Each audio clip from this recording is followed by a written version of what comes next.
twisting, turning. That's a penalty, is it? No, he's still going. Oh, how about that? How about that? Two friends, two minds, and one love for Arsenal Football Club. You are now listening to the Caught in Two Minds podcast.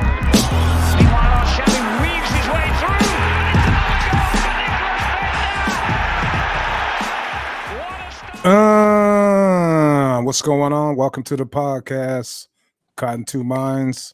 It's your boy Marshall, and I'm joined as usual by my co-host at Guna Rush. Fitz, what's going on, big fella? Hey, what's up? How you doing? Everybody doing good? That was a rough one. Such a lack of enthusiasm to get this one in the can. Yeah. You know? That was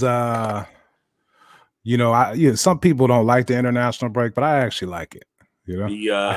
I forgot. Okay, I wanted to start the show with some good news. So what you guys are seeing here, so for all the people that love the kits, this is the leaked kit for casual Fridays next year for the team. If you see, just straight black. Okay. And this is leaked. You guys are the first to see this. Okay. All right.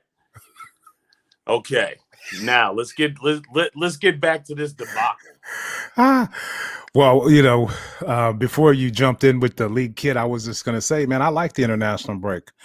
A lot of people don't like it, but it was perfectly timed this year, and kind of calmed me down. I got away from football for a little while, which in turn made me excited about yesterday's match.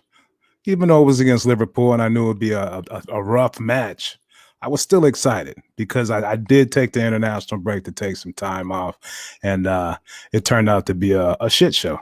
So I got that going for me. I tell you what, I got so used to that it was international break.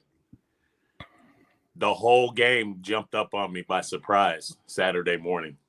Oh, wow. For some reason, I didn't even think we were playing this weekend. I thought we still had some more time off. And I got a Twitter notification that somebody said, even if it is Chelsea, at least League is back. And I was like, League is back? What? And I went and looked and okay, we play Liverpool. Oh right. Boy. Boy. Right. That just shows you the type of dedication we have towards Arsenal and our podcast that we just completely. I've been scanning the net for leaked kits. Right. Leaked kits coming out. There's a lot of leaked kits. That's the thing now. Let's just make another uniform. Screw it, and another one. My favorite are the fantasy kits. Like, would it be cool if the kit looked like this? Yeah, that's another way that these clubs are trying to make money. Like, screw it, let's have 25 kits, whatever. Yeah, limited edition, the whole 9 yards. But anyway, let's get to this. Is a throwback from when we took 15th place in 1972. Remember? Right. This is the bruised banana kit from the 80s. It's beautiful. Look at it. Horrendous, But anyway, yeah. So Arsenal hosted Liverpool coming off the international break, and it looked like a team in disarray. Well, not for the first half. Anyway, the lineups. What'd you think about the lineups? What was your first thought, Fizz, before we get into it? Like, so many questions that I just said whatever, but it seemed very obvious that he's putting all his eggs in the Europa basket. Really? Yeah. Oh yeah. After a break, which, hey, like always, I'm not up to date on the injury thing. Like, I just found out this morning that David Luiz got a knee surgery. Right. And shit like that. So my bad. But right. I mean, anytime coming off of a break and your decision is I'm starting Pepe and I don't care what people say, man. And ABBA over ESR and Saka. Saka wasn't even on the bench. I'm thinking he must be injured. Both of them had little injuries and little knocks. Saka's was from the I think the Tottenham or West Ham game. He had a little injury issue, and ESR got hurt. Just a little knock in from the international break. But no, I'm with you. Anytime you see ABBA and Pepe playing at the same time, you have to be like, oh shit. I saw those two. I saw No Xhaka, which he got a knock too. He got another knock. I saw Chambers out on the right, which he played great last time on the right, and I'm not opposed to him playing the right. But after a break, you think that we probably come out with at least Cedric. I mean, Bellerin hasn't started in a long time. So I don't know. He opened his mouth. That's it. Like I don't know what's been playing too much, but yeah, I don't know what's going on with that. But that was my biggest thing. It was Pepe and ABBA at the same time, and then I realized that those two guys got injured, Saka and Smith Rowe. But Bellerin not starting again. Was like, whoa, what's going on with that? But I mean, we've seen this all year, like with Arteta. Like, remember Holding had a concussion and he was cleared to play, but he never started him. Never, it was just like, wow, how come he's not playing? Or same thing with Gabriel. When Gabriel came back, he got that red card and had to miss a game, but then Arteta left him out for 4 weeks, while Mari played. And so yeah, it's just weird how he does that, because like you're seeing the same thing kind of going with Bellerin now. And I'm not, I'm not his biggest fan at all, but we got big matches coming up, and he's one of the, he's team captain, right? When I was not on the pitch, that's the team captain. He has been. To further go along with your little theory that he's, putting all his eggs in the Europa League basket, that might be the case, but we'll only find out if Bellerin plays on Thursday. So yeah. And it's a bit of an example that I guess if you include loans as well, I mean, some people have credited Arteta for at least thinning the herd a little bit and getting some, what do they call it? Getting some fat back cut, but word. No, I get you. So getting some of that fat back, some greens with some cornbread, and sounds like somebody's. Excuse me. You're ready for Easter dinner. Huh? I feel you. All kind of shit jumping off. Nah, but we're thin too. We're really thin, because if you're going with that theory Europa League, then you probably try to start somebody over Tierney. Tierney just came off international duty like everybody else, had 3 assists in one game or something like that. He been playing like everybody else, and we went ahead and ran him out there with a team that I don't feel like we were really going to be going after it with. Right. Yeah. This is not our attacking team. Like, I don't care what people say about ABBA and Pepe, like their possibilities or what they could potentially give you. They don't. We're way too far in the season to be talking about, well, when they're on their game, it's too late. It's too late for that. They've showed their true colors, especially ABBA. But as far as Pepe, I don't really expect anything from him. If you're gonna play Pepe at any time, it should be in the Europa League, because that's where he's shined the brightest as far as the goals he scored, the assists he's gotten, and just the way he plays in Europe is complete night and day compared to how he plays in the Premiership. ABBA, he paid homage to Gervinho with the hair, you know what I mean? But he's. What did I say before the break? How much could we sell him for? Because he's not the right type of guy that moving forward with the young nucleus you're developing, Arteta, and the way you want to go with the team. He's not the guy to be leading them. Like, he doesn't need to be an example in the locker room. You know what I mean? Yeah. As far as the, you know, the silliness and the dancing and the nonchalant attitude, you know. He's Come just, come on. I mean, at this point, man, I just beg everybody, man, just be honest. What do you see out there? What do you see? You see It's a really kind of a lazy effort. Yeah. I was tripping yesterday. I kept laughing because he likes to do the like when we're trying to close the ball down. He likes to act like he's closing the ball down, but never really stick a foot in or try to even try. Right. You know, in the meantime, I'm watching Lacazette lunging from 7 yards away to just get a toe on something, and every once in a while he does. Yeah. But Abba, nothing. Never nothing extra, you know. No, yeah. When you see it's night and day, and it's bad for Abba when he plays when Laka's on the pitch. Because you see the difference firsthand, especially with little balls in the air that you kind of fight for to win them. You know, you see Laka going up strong, trying to win those, and just like you said, putting a foot in. Whereas Abba, it's just like, what's my saying? If Ozil was a striker, he'd be Aubameyang. You know, they just kind of cruise around and do something incredible every once in a while where you're like, damn, look at that guy, he's really good. But for the most part, it's just you know, so, you know, we come back from international break. We look flat. Actually, I'm not going to say that because the first half defensively, we look good. Gabriel played great. Ironically, Gabriel played great in the first half. He was tremendous. I thought him and Chambers were great. It's, you know, the announcer kept saying Arteta has said that the handbrake is off this team. You know, I saw that before. I saw Arteta say it. And when we come out and play like that in the first half, it's just like, no, it's not. This is exactly how we ended the season last year. This is how you want to play in big games.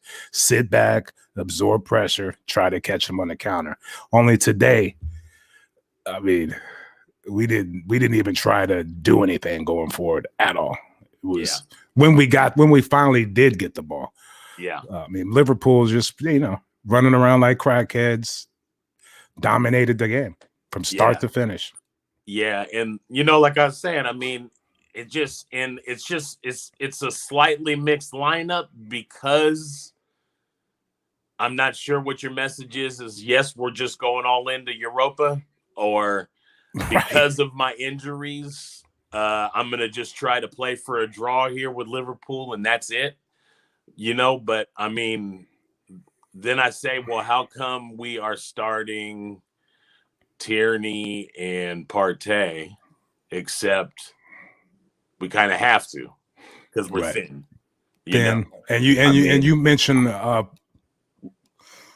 probably when it happened that the loaning out of Willocks and the Maitland-Niles, you said that might come back to bite us in the ass because we have a thing squad because of the way he rotates the team. He doesn't rotate it as much as he should. And then to get rid of those players, then you know what I mean? You just really make it a small club as far as players that you can use at different spots. Like it would be great to rest Tierney. Right. But the only guy who can is also the right back, Cedric. That's all we got. Nobody else can go over there and play left back. And he's our right back. Maybe it's an option if Maitland-Niles is still here. Exactly. You know, because then you can just be like, well, I do have the extra right back. Definitely. Because you can be like, okay, Maitland-Niles, you're going to be the backup right back, and Cedric, you're going to be the backup left back. Yeah. But in this case, we don't have any of those options, and it's just like I said, first half defensively, I thought we defended well. We hung on there. We didn't give up any stupid goals, and then the second half comes and we give up 3 goals. What about that first goal? Just the way they finished, they kind of they turned it on like the last 5 minutes of the first half. And I was just kind of hoping that was just like a little run that they put on to just see if they can kind of get it going. Yes. But they came right out in the second half, just kind of pounding us, not letting us keep the ball at all. We didn't keep, our possession is just. Couldn't play it out from the back, and just couldn't, we couldn't really connect 2 or 3 passes to break that initial press. No. Which is, at this stage, at some point, it's kind of what your wingers are for. Your forward wingers is to kind of break shit down something, because you're a threat. So, if you go on a run, they've got to pay attention. Somebody else can slide inside of you and receive balls. But, and it's like I can't be specific about what Abba and Pepe necessarily don't do. I'm just going to be in general. It's just like you don't create nothing for us, really. Right. There's just nothing going on with you guys out there on those wings like that. Exactly. It's I understand what he's doing with Abba. Like I said, he did like late last year. Get it, try to catch him on the counter, flick it over the top to him, see what he can do. Pepe, I don't know. That's not what we do with him. He likes to get the ball and act like he's gonna, do some trickery. He receives the ball so often with both feet on the ground. Right. Which basically gives him one option that he's going to, square it back to the middle to Odegaard or possibly Partey, depending on who's swinging in behind him. But so it's never a break. There's never like a threat that Pepe might take you because he doesn't receive balls that way. Right. He's like a basketball player who you pass him the ball and he just pounds the rock. He just keeps it and he's dribbling, but he's not making any passes. He's not, you know what I mean? He's just, he's just got the ball at his feet. But it's a threat because right. If you go for it, he might get around you. But what's he gonna do? He's got it. He's got it. What? I'll just stand in front of him and wait. We're waiting. Right. We're waiting. We're waiting. Okay. He's gonna cut back on his lap. What's he gonna do? Is he gonna slip some? And it's just like. But that's a great observation. He always seems to get the ball at his feet. Whereas Abba is like, damn, he barely touches the ball. What I mean? Even if he was unsuccessful, but he received that ball and tried to poke it on by just a few times to make the defender think I might do that. Right. Then maybe you start opening up that little, but if you just do the same thing every time, man, wow. Yeah, the book is out. Just kind of stand in front of him and, eventually he'll do something to lose it or make an errant pass or an errant shot. Odegaard couldn't get the ball all game. He showed a little. I don't know if it just could have been Liverpool and their press. And I think it was the combo of Thiago and Fabinho. Right. They just were not letting Odegaard have it. Right. They really clogged it down. And that's where you say, you need those wingers. You need somebody to come back and try to help them. It seems like when Laka plays with Aubameyang and Pepe, he doesn't come back deep to get the ball to start the break. Usually when you Smith Rowe and those guys are out there, he'll come deep to get it and try to get it out to Saka or do something. And some of that is Arteta's tactics because he had our attackers way back also. Everybody was behind the ball and shit. That's what was so funny about the handbrake is the break is off. No, we were playing. If that looked like a Jose Mourinho tactic strategy, keep it tight. It's exactly what I thought of. I was like, wow, this is how Tottenham came out against us like a few weeks ago. Right. And it's so brutal, especially for a team like us who technically should be better, but we're not that good. Like we couldn't even string passes together to break their press. Whereas anytime we tried to press them, they were able to, they had the technical ability to string some passes together, keep it, break the initial press, and then start probing. We couldn't even do that. And we couldn't play it out from the back, which is a good thing because, sometimes we shouldn't. And they dominated us and it just made us look bad. I thought this was 3 steps backwards for us. as far as it was just such a poor performance. Poor. And it's understandable because the team's been away for 2 weeks or whatever it is. Yeah. So, and you got people going all over the world, but it didn't affect. And it really highlights who is very important for us. The kids. The kids need to be out there. Saka and Smith Rowe. It feels like we're going right into another period of I'm going to start questioning Arteta again, though. If this isn't your wake-up call of who needs to be on the pitch. Right. Odegaard, ESR, Saka. Laka. I'm going to say Laka. I guess occasionally maybe you can try to run Aubameyang or something. But, I feel like those other three guys, they have to be out there. And as far as Partey and Xhaka go, people know I'm not the biggest Xhaka fan necessarily, but between the two of them, they hold down the midfield as good as we can do with what we have right now. Right. Ceballos can't do it. What'd you think about his game? I didn't think it was bad as everybody else. I just think there's nothing going on there. And if there's nothing going on, then you need to play like Xhaka. Sit back, cover for Tyranny. Get the ball, pass it to Partey, or turn around and you know what I mean. Xhaka keeps it real simple. That's why all the praise always cracks me up because it's like he's doing great because he ain't trying to do shit. He's he's keeping it real simple and making a simple pass. Where you see Ceballos is, he wants to pretend like he's doing things and getting forward. In his heart, he's a number 10. Right. He really wants to be up there. Right. But and he has some of those skills. He's just, he's just a little slow, just a little small, just a little, he just kind of doesn't quite make the cut. But exactly. So go ahead. But what about the first goal? It was the cross from Arnold to Diogo and he heads it. Leno gets a hand on it, a softball. Just slammed it home, man.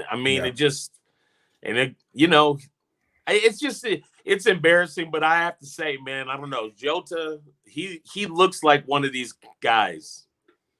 He's got like an aggressive attack on the ball. Like when he sees a ball, he knows how to go after a ball. Right, just like on his last goal when he just came up and just hammered it home. Just hammered it. It looked like Sané was beautiful. And you could say like Holding and Chambers didn't have it guarded, but everything was pretty perfect on it. It was just just attacked it. He just attacked the ball. Yeah, it was a great cross. I thought, I'm hard on Leno, but those are the should have came out and punched it. When you get a hand on it, you can't, Yeah. it was a great header. I got to be hard on Leno because the second goal, he gets nutmegged. Back to the second goal, Gabriel was playing great all up until that he tried to make that challenge on Salah in the box. And he was just unlucky because, when they showed the replay, he tried to kick it, but it kind of bounced up on him. He missed the ball. Salah gets it. He doesn't. He's Leno. the only thing I'm going to defend Gabriel with, man, is that it's Salah, and I get it.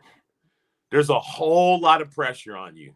And, he had to make a commitment, and he made his commitment. And it's one of those plays that, a lot of times center backs can sweep and kick that thing out. And we always go, great play. But we don't ever realize, feel how great a play it is because otherwise this is what happens. A guy like Salah, he's going to control the ball at his feet. He's about to use your goalie. Use him, nutmegged him, beat him, I don't know. It was so. I hate to look. I sound like I'm fawning over, but he waited for him to open his legs, and the ball was on his right foot, and he just ankle flicked it. He just. It's sick. I didn't realize how strong he was, but he's on that Mane program too. Yeah, you know what I mean? Who wins between Salah and Raheem. Now I'm playing. We're not going to do that again. So anyway, yeah, in the last one, so yeah, that one was Gabriel and Leno. And then the last one, Gabriel, just a loose, nonchalant pass. They get it, catches on the break, and Diogo scores again. So yeah. And that's good. That we 3-0, got our asses beat. We look bad. I mean, the third one was like, oh, by the way, Arsenal fans, like we're not gonna have the, if this happened and that happened, we would have been in it. Like they put the third one away just to be like, shut up, okay? Right. Yeah. So yeah, that was terrible. It was a complete waste of time for me the entire game. Yeah. And I mean, we've had periods of games when they get like this, and then but we always kind of like we'll get a little run going. It just never happened, man. And we never got anything going. Like, yeah, exactly. We got dominated. Took 3 shots, the whole game. Yeah, just so, and that I don't know what place they're in, but you know what I mean. They're near us. So the gap is huge. From that, whatever they're trying to be top 4 or whatever. The game started at 7th versus 9th. Right. That's a huge gap. After this weekend, Liverpool's going to be like 4th or 5th. They're going to be 5th. 2 points behind Chelsea and 5th. I think we're going to be like 11th or 12th. Something crazy. Leeds just jumped us today, and right. No, they I think so. Yeah. Who knows? Anyway, and we're a mid-table team. We're a mid-table team, and it's showing. And this game pretty much highlights that we need a lot of help. We're depending on teenagers to come in and just so we can perform at a higher level. Yeah. The players we have. International break, lots of time off, players all over the world. I get it, but I just my judgment period is going to be that if you get a new manager and you think you got your guy, you got to give him 2 years at least to just show something. It's hard to judge him on one market, especially a COVID market. And so let's see what he can do with the team in the off season right now, summer coming up, and see how they play next year. Like the next season definitely is really his judgment period for me. And even if he picks guys up that I think is good fits, I'm still gonna reserve until I see him play with everybody, and what it means for who we have, I mean, the one thing I would say to people that are, thirst hungry over Odegaard is to consider what it ends up meaning, though, because like if for some reason we didn't get Odegaard, it almost guarantees that ESR is going to go back into that spot probably. Right. That's what logic would tell me. And Definitely. We work on trying to get a winger. So no Odegaard doesn't mean we have a 10 that we don't think is good. I love ESR. Not having Odegaard may mean that we don't have a winger that we don't necessarily like, and we might need to go after a winger. But we also, in that case, are probably stuck with Aubameyang, and he'll probably play out there, all that kind of stuff. So, I mean, losing an Odegaard maybe doesn't hurt as much as I don't know who else might. No, I got you. Everybody's kind of tradable almost. I mean, except I got you. ESR, Totally. I get you. I thought that was my biggest beef from the beginning is, you bring in Odegaard, but you pushed out ESR out wide. And he can play those positions, but I thought when he was playing in the middle of the pitch as a 10, he was doing much better.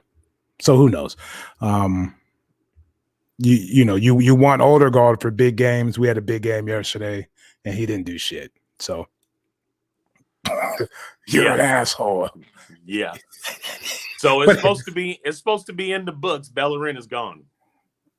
Okay, so I get what's going on with him now. He basically, or like people from his camp have confirmed that he definitely like is ready to move on to a new adventure. Blah blah blah. Well, that's cool. I mean, I get it. And also, Maitland-Niles came out and said he's not coming back. Okay, he's done with Arsenal. So yeah, we do. You know, it'll be interesting to see what Arteta does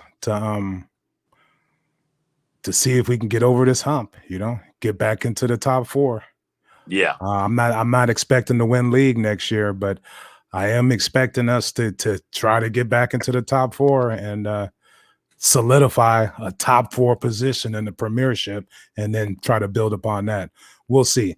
He's got to buy a lot of players and he needs to get his shit together too, as far as, you know, his tactics, his man management, his discipline, and, you know, we got a lot of shit to do, of shit to do. And that, and that's what this 3-0 defeat to Liverpool illustrates, is we got a lot of shit we got to do.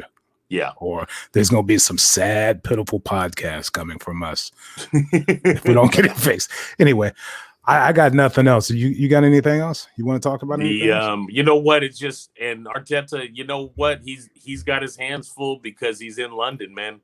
I mean, you know, it's like being, you know, a reporter in New York or a manager in New York or something. Like, you know, he unfortunately has to answer to the reporters in the crowd, man, because he's going to hear it. So, exactly, you know, like you were saying, I just want the tactics and the discipline and all that to, you know, support what you say you're doing. Exactly. You know? Don't give me these weird games where we got Chambers and, you know, right, or you haven't recognized yet that Pepe he basically doesn't give us anything, you know, like, right, like you gotta come around to it here. Right. Or if you're all butthurt because Bellerin has come out and said he wants to leave, so you're leaving him out of the squad, that's the kind of shit I'm talking about. That's like, that's stupid. Play him, do whatever you got to do. Or we'll see on Thursday. Hey, play him and up his value, Right. I mean, things like that. Exactly. So anyway, that'll do it. Arsenal lose 3-0 to Liverpool.